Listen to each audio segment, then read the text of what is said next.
Shalom saudara-saudara yang dikasihi Tuhan.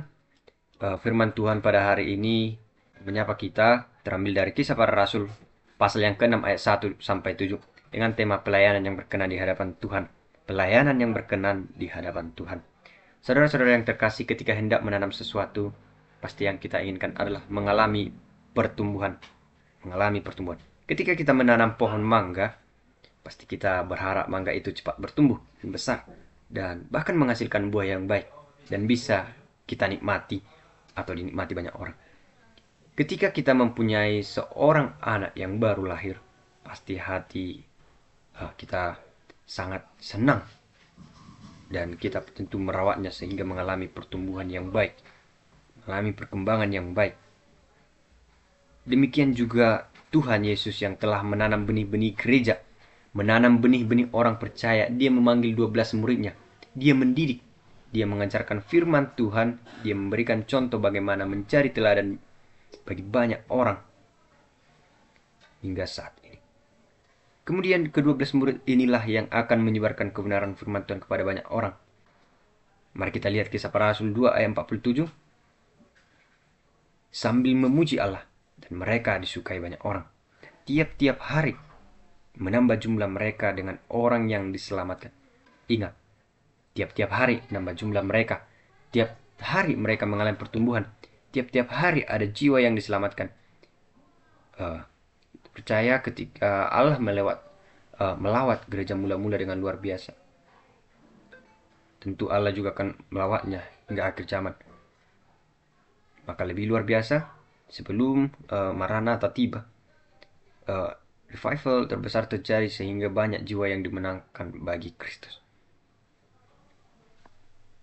Pada ayat kedua mengatakan, pada masa itu ketika jumlah murid-murid makin bertambah, tumbuhlah sungut-sungut di antara orang-orang Yahudi yang berbahasa Yunani terhadap orang-orang yang berbahasa Ibrani. Karena pembagian kepada mereka diabaikan dalam pelayanan-pelayanan sehari-hari. Pertumbuhan gereja semakin besar, suatu rasa syukur kita kepada Tuhan. Di sisi lain, banyak persoalan-persoalan yang lebih besar juga. Seperti pepatah mengatakan, semakin tinggi pohon, maka semakin banyak angin mendorongnya. Seperti juga menjaga toko yang kecil lebih ringan daripada menjaga toko yang besar. Kalau di toko kecil, katakanlah warung-warung, pasti orang-orang yang belanja nggak sebanyak di toko besar, yang jumlah pembelinya yang banyak, mengangkat barang dan lain sebagainya. Sehingga pada bagian ini timbullah sungut-sungut di antara orang-orang Yahudi yang berbahasa Yunani kepada orang-orang Ibrani. Karena pelayanan kepada janda-janda diabaikan. Kata janda di sini kita tidak harus artikan secara harfiah, janda kembang, janda muda, tapi di sini kita artikan secara simbolik, yaitu orang-orang lemah, mereka yang membutuhkan pertolongan dan perlindungan. Mereka ditelantarkan dan tidak mendapatkan pembagian yang adil. Dan itu masih terjadi sampai saat ini, dan banyak gereja yang telah dibangun. Ada yang jemaatnya sedikit, ada jemaat sederhana dan jemaat yang banyak. Ada beberapa gereja yang tidak memiliki pendeta, atau 5 gereja hanya 1 pendeta. Bayangkan saudara-saudara, bagaimana seorang pendeta melayani 5 gereja sekaligus? Pasti pendeta melayani 1 kali dalam sebulan. Itu pun kalau tidak ada halangan. Tetapi kalau kita lihat gereja-gereja besar, satu gereja itu bisa 2 atau lebih pendeta sekaligus. Tetapi di daerah pedalaman tidak banyak tuaian, tetapi penuaiannya sedikit. Pada ayat kedua mengatakan, berhubung dengan itu, ke-12 rasul itu memanggil semua murid berkumpul dan berkata, kami tidak merasa puas karena kami melalaikan firman Allah untuk melayani meja. Di sini kita akan melihat suatu contoh kepemimpinan jemaat yang sangat baik yang harus kita pelajari dengan sungguh-sungguh. Yang pertama, mereka adalah orang yang sangat peka dan melihat persoalan yang ada. Yang kedua, setelah mereka melihat ada masalah yang timbul, mereka segera bertindak. Mereka mengumpulkan banyak orang, menyelesaikan persoalan yang ada, dan mengadakan musyawarah untuk mengambil keputusan yang tepat. Mereka menyadari bahwa itu terjadi karena kesalahan mereka juga. Ungkapan kami tidak merasa puas menunjukkan bahwa kalau sampai terjadi ada orang yang seharusnya dilayani tetapi tidak dilayani, itu adalah tanggung jawab mereka juga, karena mereka membiarkan itu terjadi. sehingga mereka mengoreksi diri mereka bahwa mereka sangat terbatas untuk melakukan segalanya sendiri. Berkhotbah, mengajar, menginjil, melayani meja, dan lain-lain. Sudah banyak orang yang ingin dilayani tetapi pelayan kurang. Sudah banyak gereja-gereja yang membutuhkan pelayan, karena jemaat yang semakin banyak. Tuayan semakin banyak tetapi pekerja sedikit, sehingga para rasul mengusulkan agar ada orang yang diangkat untuk melakukan pelayanan tersebut. Tetapi seperti apakah pelayanan yang diinginkan di sana atau di sini? Apakah sembarangan saja diangkat jadi pelayan? Tentu tidak, melainkan ada beberapa kriteria yang diberikan para rasul saat itu. Apa saja kriteria tersebut? Yang pertama, mempunyai kerohanian yang baik. Mari kita lihat di ayat yang ketiga. Karena itu saudara-saudara, pilihlah 7 orang dari antaramu yang terkenal baik dan yang penuh roh dan hikmat. Di sini dikatakan seorang yang penuh roh dan hikmat berarti inner man, yang baik terhadap Tuhan. Seorang yang terkenal baik yaitu berarti outer man, baik. Syarat di atas harus ada pada diri yang akan dipilih. Para rasul tidak sembarangan memilih para pelayan yang akan mengerjakan tugas tersebut, melainkan orang tersebut harus terkenal baik. Terkenal baik di sini adalah mempunyai reputasi atau nama baik. Orang yang mempunyai nama baik tidak harus selalu berarti berada dalam kondisi baik-baik, tetapi orang yang memang mempunyai kelakuan dan tingkah laku yang baik. Orang yang mempunyai banyak uang atau mempunyai keahlian yang hebat atau kuasa yang besar belum tentu orang baik. Kalau kelakuan mereka tidak baik, mereka hanya jadi batu sandungan bagi jemaat nantinya. Karena itu orang seperti itu lebih baik tidak dipilih.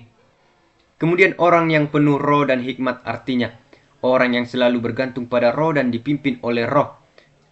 Tapi dipimpin oleh Roh Kudus, bukan roh jahat. Orang yang dipimpin oleh roh adalah orang yang tidak mengikuti bawah hawa nafsu keduniawinya dan kedagingannya. Orang yang tidak memusatkan dirinya pada kenikmatan-kenikmatan lahiriah seperti makanan, harta, dan lain sebagainya. Ketika kita lihat di zaman sekarang, para pelayan ada yang dipilih-pilih saja tanpa memperhatikan terlebih dahulu, sehingga hal-hal keduniawian ini dan kedagingan ini masih mereka lakukan. Mana mungkin itu Pak Pendeta? Dia kan sudah jadi hamba Tuhan, dia sudah jadi pendeta atau sintua dan lain-lain. Jangan salah loh. Bulan-bulan yang lalu kita mendengar Bapak Pendeta membunuh, ada seorang pendeta yang membunuh seorang wanita. Bayangkan saudara, seorang pendeta, bayangkan. Entah apa yang membuat dia bisa membunuh. Itu terjadi karena hidupnya belum dipenuhi oleh Roh Kudus. Ketika orang tersebut sudah dipenuhi Roh Kudus, dia takut melakukan hal sejahat itu, apalagi profesinya sebagai pendeta.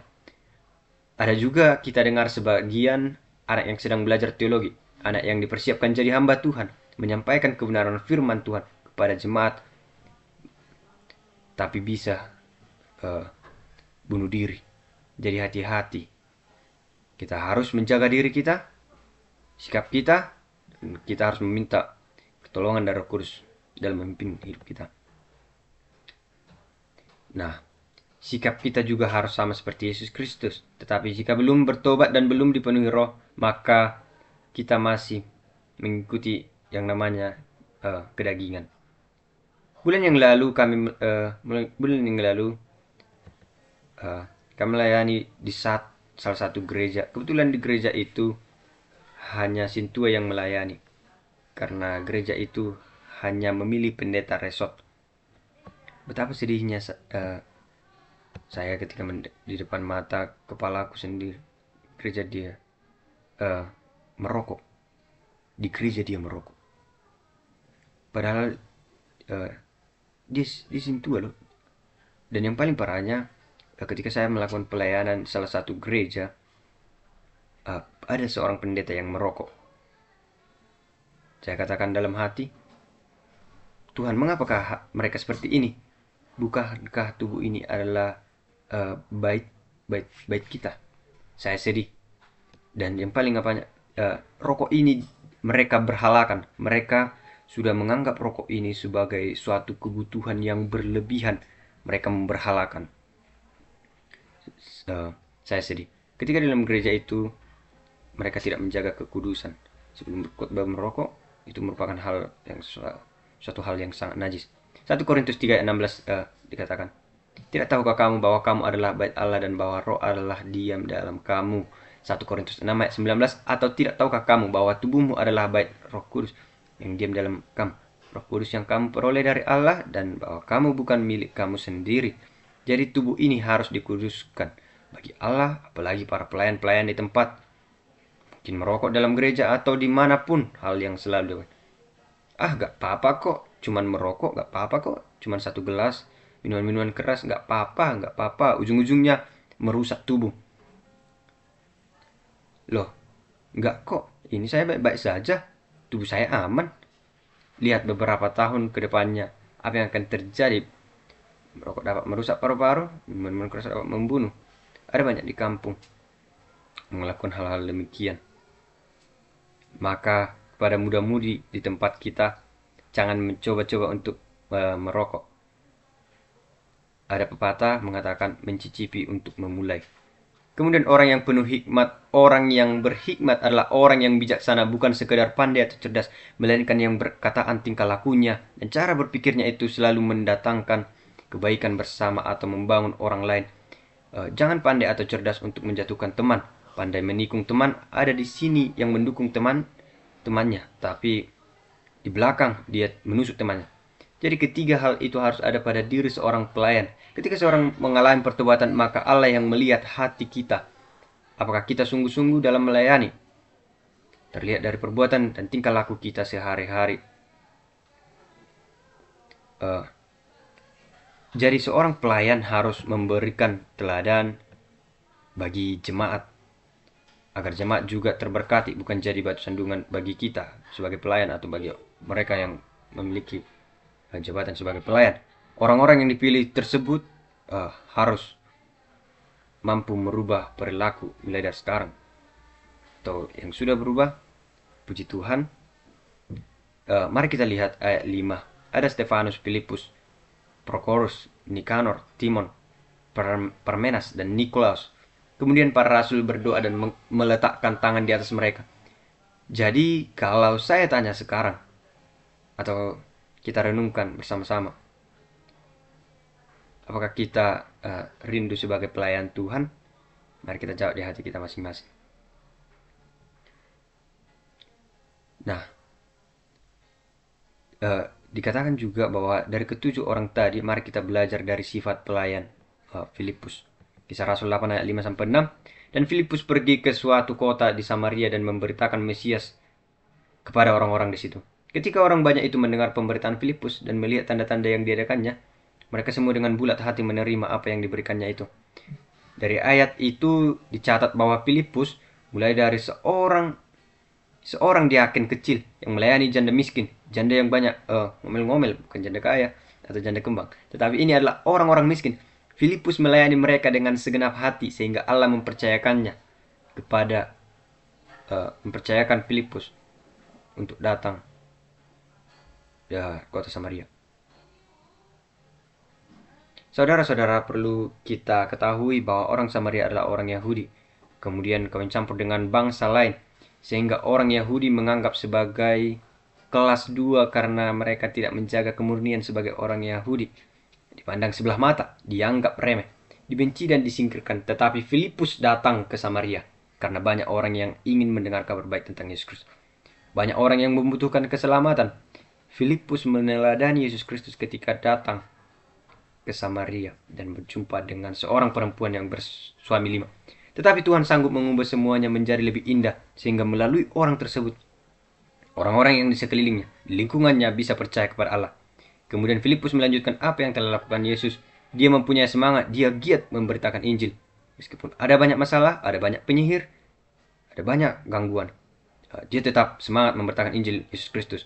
Lalu bagaimana dengan kita saat ini? Maukah kita diutus pelayanan di pelosok-pelosok? Maukah kita memulai pelayanan kita dengan sungguh-sungguh tanpa sungut-sungut? Kiranya kita orang-orang yang dipilih menjadi pelayan, siap melayani dimanapun, senang susah, kota atau desa, selalu mau untuk melayani. Jadi kriteria seorang pelayan yang berkenan di hadapan Tuhan yaitu, yang pertama, sudah memiliki kerohanian yang baik, meliputi terkenal baik, dipenuhi roh, dan berhikmat. terutama hidup baru. Yang kedua, giat memberitakan Injil. Demikian firman Tuhan. Tuhan Yesus memberkati. Shalom.